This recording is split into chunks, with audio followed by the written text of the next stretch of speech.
Ladies and gentlemen, my name is Hillel Neuer. I'm the Executive Director of UN Watch, and on behalf of the 25 human rights NGOs sponsoring today's event, welcome to the 11th Geneva Summit for Human Rights and Democracy. It's a great honor for us to be here at the United Nations headquarters of Europe, here in Geneva, Switzerland. This is the seat of the United Nations Human Rights Council, and we're in the building that used to house the original League of Nations. So it's an historic building and an important venue to be putting a spotlight on what we believe are critical human rights situations around the world that require the world's attention and that require the attention of the United Nations. Today is the opening event here at the UN. Tomorrow, of course, will be for our main event at Palexpo at Geneva's main convention center, which will begin at 9:30 a.m. and last until 4:30 p.m. Today's event is being broadcast live on the internet at facebook.com/Geneva Summit. So if you go to the Geneva Summit Facebook page, you can find this live webcast and you can share it on your own Facebook pages for all of your followers. Those of you who are on social media, please feel free to share the words and images that you see here today, and please use the hashtag GS19, and the Twitter handle is Geneva Summit. And we appreciate everyone who can help spread the word because we have a lot of important things to say. And you know, we meet today on the heels of the main annual session of the Human Rights Council, which just concluded on Friday. And as I look around the room and I see many of the country situations that are represented here, we see that the Human Rights Council did indeed take action on some of them. There was one resolution adopted on Syria. There was one resolution adopted on Nicaragua. And there was one resolution adopted on Iran, albeit the sponsor, Sweden, calls it a short technical text because really there's no substance in the text itself other than the fact that it renews the rapporteur, which is important. But there's no condemnation in the text. There's no mention of political prisoners and so forth. And so momentarily, we're going to hear from people who do have some important things to say, some of them about family members of theirs who are behind bars, and others who are here to turn a spotlight on others who are in prison. So we're going to hear shortly from Richard Radcliffe, whose wife, Nazanin Zaghari Radcliffe, is imprisoned in Iran.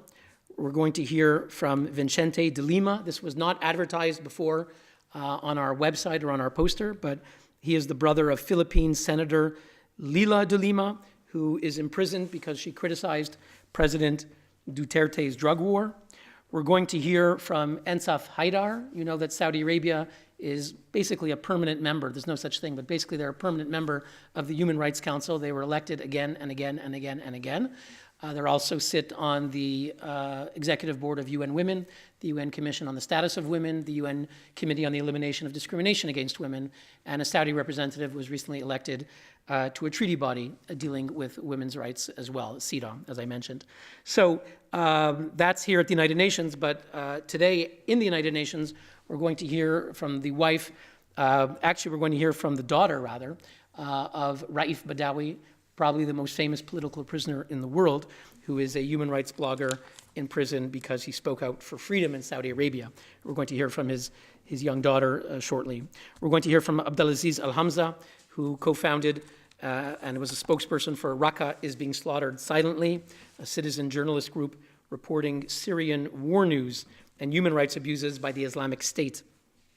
We're going to hear from Nimco Ali, who is the co-founder of Daughters of Eve, an advocate for women and girls at risk for female genital mutilation, who will be receiving tomorrow our 2019 International Women's Rights Award.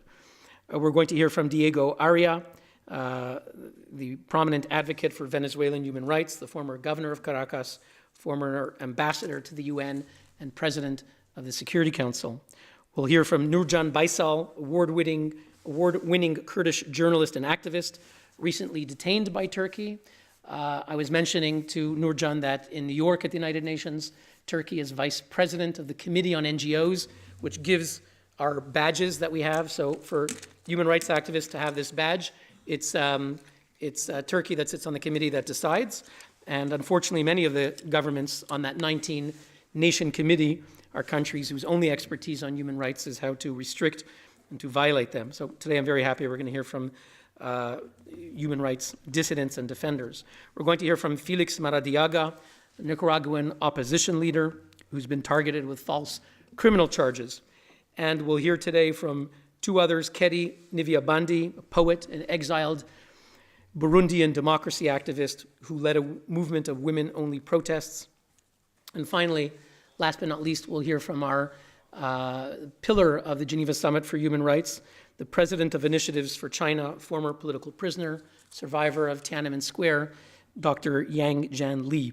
So it's a very busy program today, and I have to tell you, as I mentioned last night when I was greeting many of our activists as they arrived in Geneva, that sometimes when you sit here and you sit at the Human Rights Council and you see the members, Venezuela was a member for 6 years, Burundi was just a member for 3 years, the current members include China, Saudi Arabia, Eritrea, the Philippines, and other such countries.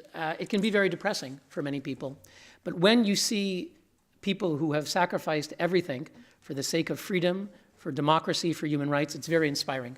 And it gives us a special energy. And indeed, my wish today is that I wish that the United Nations looked like the people that we'll see here today. The representatives from Syria would be people like Abdelaziz Al-Hamza, and from Saudi Arabia, people like Raif Badawi and his wife, Ensaf Haidar, and from Philippines, not the Duterte government, but Vicente de Lima, or from Venezuela, that again, we would have Diego Aria and his democracy activists, and from Turkey, someone like Nurcan Baysal, and from Nicaragua, Felix Maradiaga, and from Burundi, Keri Nivyabandi, and from China, Yang Jan Li, and tomorrow the Courage Award will go to Dondup Wangchen, the Tibetan filmmaker. We'd like to see them representing their peoples at the United Nations.